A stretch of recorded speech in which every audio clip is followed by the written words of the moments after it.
اور زبان اتنی لمبی باہر نکل آئی، العطش العطش کی آوازیں بلند کرنے لگا۔ کہا جناب اس کا کرنا کیا؟ کہا اس کے ہاتھ باندھ دو، پیر باندھ دو، اور جو بھوکے کتے ہیں نا جن کو کئی دنوں سے میں نے بھوکا رکھا ہوا ہے، وہ کتے اس پر چھوڑو، اور جب کتے اس کا گوشت نوچے تو کوفے کے بازاروں میں اعلان کرنا کہ جو نبی پاک کی اہل بیت کا گستاخ ہو اسے اسرائیل بھی جان نکالنے نہیں آتے۔ کتے نوچتے ہیں، تڑپتا ہے لیکن جان نکلتی۔ کہا آؤ دیکھو آ کے یہ ہے میت کسی بے ادب کی، منہ دکھانے کے قابل نہیں ہے، ان کے دشمن پہ لعنت خدا کی، رحم پانے کے قابل نہیں ہے۔ اور میں دیکھو جان بھی نہیں نکل رہی۔ فرمایا یہ وہ ہے جس کو 2 گز زمین بھی نہیں مل سکی، کتوں کے پیٹوں میں اسے جگہ ملی ہے۔ یہ وہ تھا تو جناب امام حسین رضی اللہ تعالیٰ عنہ کے خاندان پہ پانی بند کرنے والا تھا۔ میرے عزیزوں دیکھو، رب فرماتا ہے کہ میں کبھی کسی ظالم سے غافل نہیں۔ یہ تو تھا نا تھوڑا سا ظالموں کا انجام جو میں نے آپ کے سامنے رکھا، تھوڑا سا ظالموں کا انجام جو میں نے آپ کے سامنے رکھا، پھر تاریخ نے پلٹا کھایا۔ میرے امام کا ایک ہی بیٹا حضرت امام زین العابدین، ان کے 6 بیٹے کتابوں میں آتے ہیں، کم اور زیادہ کی روایتیں بھی ملتی ہیں۔ امام زین العابدین، ایک لخت جگر اور ایک خاندان کی سپہ سالار بی بی، کون بھلا؟ حضرت سیدہ زینب یہ جناب زینب جب پیدا ہوئی تھی نا تو حضرت علی رضی اللہ تعالیٰ عنہ فرماتے ہیں کہ حضور سفر پہ گئے ہوئے تھے، تو مجھے سیدہ فاطمہ نے کہا کہ بچی کا نام رکھو، تو میں نے کہا کہ میں نے پہلے رکھے ہیں۔ کہا حضور تو سفر پہ ہیں، فرمایا آئیں گے تو نام رکھیں گے۔ جناب زینب رضی اللہ تعالیٰ اور حضرت امام زین العابدین کی مختلف روایتوں میں مختلف عمر آئی۔ یہ 2 خاندان کے بڑے بچے تھے، خاندان کے یہ 2 بڑے بچے تھے۔ میرے دوستو یہ جو ایک اہم مسئلہ آپ کے گوش گزار کروں، پہلے یہ ہوتا تھا کہ خلافت روحانی بھی اور سیاسی بھی ایک ہوتی تھی۔ امام حسن تک ایک رہی، روحانی خلافت بھی اور سیاسی خلافت بھی ایک رہی۔ مسئلہ تھوڑا باریک ہے، تھوڑا سا آپ کو میرے بات غور سے سننی پڑے گی۔ پہلے خلافت ایک ہوتی تھی، روحانی بھی اور سیاسی بھی۔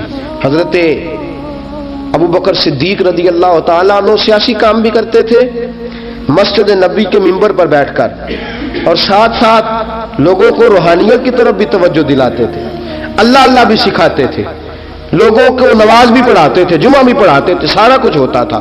جناب امام حسن تک یہ کام رہا، حضرت عمر فاروق، حضرت عثمان غنی، جناب علی مرتضیٰ اور امام حسن تک یہ سلسلہ رہا۔ پھر خلافت 2 حصوں میں بٹ گئی، ایک ہو گیا سیاسی خلیفہ جو حکومت چلائے، اور ایک ہو گیا روحانی خلیفہ جو لوگوں کو اللہ بتائے۔ وہ جو خلافت تھی نا روحانی، وہ آج تک آ رہی ہے، صوفیاء کے ذریعے، علماء کے ذریعے، نیک اور پارسال لوگوں کے ذریعے وہ اللہ بتاتے ہیں، وہ اللہ بتاتے ہیں، پھر اپنا خلیفہ بناتے ہیں، پھر وہ اللہ بتاتا ہے۔ یہ وہ ہے خلافت۔ حضرت امام زین العابدین رضی اللہ تعالیٰ عنہ کو بادشاہ وقت نے بلایا نا اپنے پاس، تو امام زین العابدین نے فرمایا میں نہیں جاؤں گا، میں جاؤں گا۔ عبد المالک بن مروان نے بلایا اور امام زین العابدین کو کہا کہ آپ کو ضرور آنا پڑے گا۔ آپ نے فرمایا اس کی وجہ؟ اس نے کہا وجہ یہ ہے کہ آپ کی طرف لوگوں کا رجوع بہت ہے، لوگوں کی توجہ بہت ہے، دل کھینچے چلے جاتے ہیں۔ امام زین العابدین نے فرمایا سارا زمانہ بھی میری طرف آئے، پھر میں بادشاہ کے دربار میں، بادشاہ بزرگوں کے پاس آئے تو ان کی عزت بڑھتی ہے، اور اگر نیک لوگ بادشاہوں کے دروازوں پہ جائیں تو ان کی عزت گھٹتی ہے۔ فرمایا میں نہیں جاؤں گا۔ اس نے کہا کہ امام مجھے سمجھ کوئی نہیں آتی۔ امام زین العابدین سے کہنے لگے مجھے سمجھ کوئی نہیں آتی کہ بادشاہ میں ہوں لیکن راشا آپ کے پاس ہوتا ہے۔ عجیب تماشا ہے کہ لوگوں کی تلواریں میرے ساتھ رہتی ہیں، دل آپ کے ساتھ دھڑکتے ہیں۔ میں دیکھتا ہوں کہ مدینے کے بعد ایک کٹیا میں آپ رہتے ہیں، کٹیا میں، لیکن میں دیکھتا ہوں کہ سورج بھی چڑھتا ہے تو آپ کو سلامی دے کے چڑھتا ہے، اور چاند بھی نکلتا ہے تو حسین کے بیٹے کے قدم چوم کے نکلتا ہے۔ امام زین العابدین رضی مدینے سے باہر چلے گئے، ڈیرا لگا لیا، عمر بھر اسی جگہ، نام تو علی اوس تھا نا آپ کا، لیکن زین العابدین عبادت کرنے والوں کی زینت۔ میرے امام نے خلیفہ عبد المالک بن مروان سے کہا تو باز آ جا، میں حسین کا بیٹا ہوں, مجھے لوگوں کو اللہ اللہ سکھانے دے. اب میں تخت خلافت پہ بیٹھ کر نہیں, میں چٹائی پہ بیٹھ کے دین پڑھاؤں گا. اب میں فرش زمین پہ بیٹھ کے لوگوں کو اللہ اللہ سکھاؤں گا. امام زین العابدین کو خلیفہ عبد المالک بن مروان ہوا پتہ کیا تھا؟ تھوڑی سی تاریخ بتا دوں.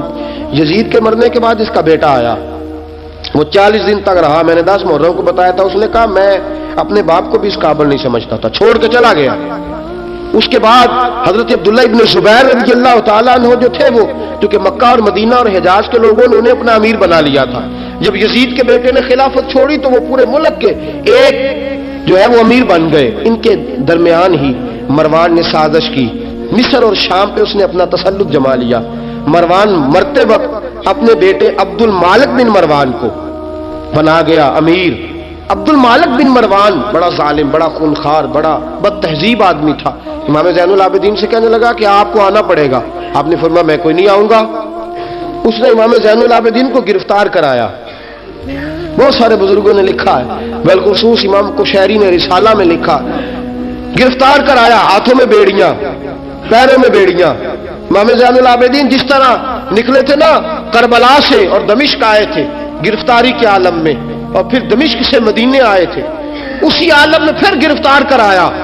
اور خلیفہ عبد المالک بن مروان کے سامنے جب امام زین العابدین پہنچے تو آپ نے کہا کہ تو نے دیکھا ہے نا میرے باپ کے قاتلوں کا کیا انجام ہوا تھا, تو نے دیکھا ہے میرے باپ کے قاتلوں کا, بعد آ جا. اس نے کہا کہ یزید کے پاس طاقت تھی, اس نے آپ کو گرفتار کرا لیا تھا, اب میرے پاس طاقت ہے, میں نے بھی گرفتار کرا لیا ہے. امام زین العابدین سے کہنے لگا آپ کے پاس طاقت ہے تو دکھائیے, آپ کے پاس ہے طاقت تو دکھائیے. امام زین العابدین رضی اللہ تعالیٰ عنہ نے فرمایا تجھے کہا چیلنج نہ کر, میں درویش ہو گیا ہوں, ایک طرف لگ گیا ہوں, ایک کونے میں جا کے بیٹھ گیا ہوں, مدینے سے باہر جا کے میں نے ڈیرا لگایا, بس مجھے اب چھیڑ مت, مجھے اپنا کام کرنے دے, مجھے لوگوں کو دین سکھانے دے, اللہ اللہ بتانے دے. تو جان, تیری حکومت جانے, تیری سلطنت جانے, میں تیرے کام میں دخل نہیں دیتا, تو میرے کام میں دخل نہ دے, مجھے اللہ اللہ کرنے دے, اللہ اللہ کرانے دے. کہنے لگا میرے پاس طاقت ہے, میں نے گرفتار کر لیا ہے. امام زین العابدین رضی اللہ تعالیٰ عنہ کے ہاتھ اور پاؤں میں بیڑیاں تھی. امام زین العابدین کی زبان سے نکلا اللہ اللہ اللہ. تیسری دفعہ جب آپ کی زبان سے اللہ نکلا ساری بیڑیاں ٹوٹ کے زمین پہ گر گئیں. امام زین العابدین کے لیے اٹھنے لگا, فرمایا بیٹھ جا زمین پہ. خلیفہ زمین پہ بیٹھا. امام زین العابدین رضی اللہ تعالیٰ عنہ نکلے. مجھے نہ کہنا روایت ضعیف ہے, روایتیں ضعیف ہوتی ہیں, عقیدے مضبوط ہونے چاہیے. حضرت امام زین العابدین پلٹے اور پلٹ کے کہنے لگے طاقت پہلے بھی ہمارے پاس تھی, طاقت آج بھی ہمارے پاس ہے. جب رب کہتا ہے ہم استعمال نہیں کرتے, اور جب کہہ دیتا ہے تو ہم استعمال کرنا شروع کر دیتے ہیں. بس اللہ کی رضا پہ راضی.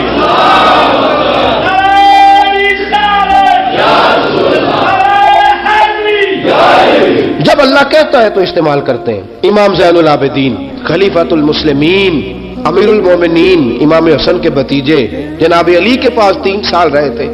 وہ تو کٹ گئے سارے, لیکن میرے امام زین العابدین اگرچہ حکومت نہیں لی لیکن دلوں پہ حکومت کرتے رہے, دلوں پہ. یہی خلیفہ عبد الملک بن مروان. دیکھو کہتے ہیں جادو ہو جو سر چڑھ کے بولے, اور حقیقت چھپ نہیں سکتی بناوٹ کے اصولوں سے, اور خوشبو آ نہیں سکتی کبھی کاغذ کے پھولوں سے. پتہ ہوتا ہے ہمیں سچ کیا ہے جھوٹ کیا ہے. طواف کعبہ ہو رہا ہے, طواف کعبہ, ایک عورت بہت بڑی, اس نے کعبے میں بھی آ کے ظلم کرنے شروع کر دیے, لوگوں کو تنگ کرنا شروع کر دیا. ایک بات یاد رکھنا, میں گیا ہوں عمرے پہ, مجھے اللہ نے توفیق دی ہے, لوگ وہاں جا کے بھی باز نہیں آتے, دھکے مارتے ہیں, بڑا کچھ کرتے ہیں. وہ اللہ کا گھر ہے, اگر فضل زیادہ ہے تو وہاں غضب بھی بڑی جلدی ہو جاتا ہے. وہ بی بی باز نہیں کہتی تھی میں بہت بڑے امیر کی بیوی ہوں, خبردار کوئی قریب آیا تو حجر اسود کے قریب گئی تو حجر اسود نے پکڑ لیا, دبوچ لیا, پکڑ لیا, چھوڑتا ہی کوئی نہیں.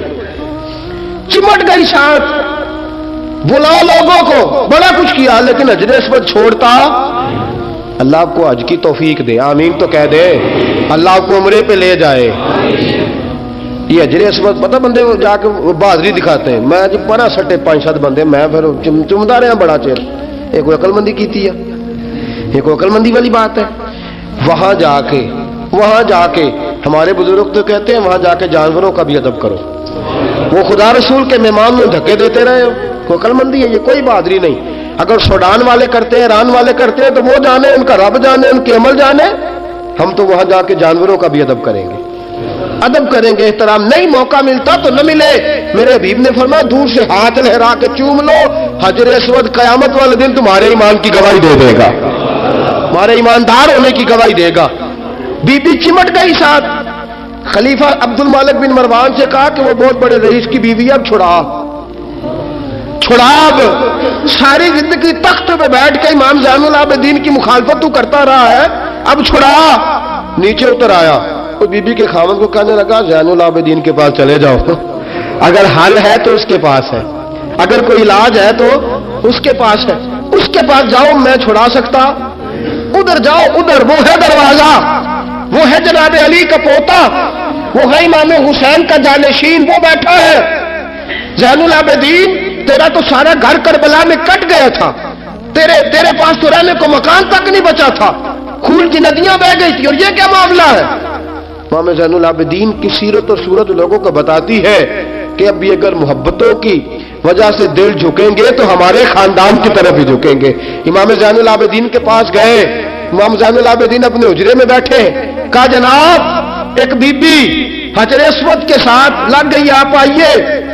امام زین العابدین رضی اللہ تعالیٰ عنہ نے فرمایا میں نے سنا ہے رئیس کی بیوی ہے، لوگوں کو تنگ کرتی ہے، چھڑا لے گا؟ انہوں نے کہا حضرت جی وہ بھی آیا ہوا ہے، وہ کہتا ہے اگر چھڑا سکتا ہوتا تو پہلے بھی چھڑا لیتا، مہربانی کرے۔ امام زین العابدین اٹھے، ان کے ساتھ گئے، اس بی بی سے جا کے کہنے لگے تو توبہ کرتی ہے؟ توبہ کرتی ہے؟ کہنے لگی کرتی ہوں۔ امام زین العابدین کے ہاتھ اٹھے، لفظ کیا ہے؟ یا اللہ تو جانتا ہے نا میں کون ہوں؟ لفظ کیا ہے؟ امام زین العابدین کی دعا سنو، دعا پر میں مولا تو جانتا ہے میں کون ہوں، میں کون ہوں؟ راوی کہتے ہیں امام زین العابدین کی زبان پر لفظ ہے یا اللہ تو جانتا ہے نا میں کون ہوں۔ بی بی دھڑام سے پیچھے گری اور کہنے لگی اللہ اکبر، دھڑام سے پیچھے گر گئی، اللہ اکبر، علی کا گھر بھی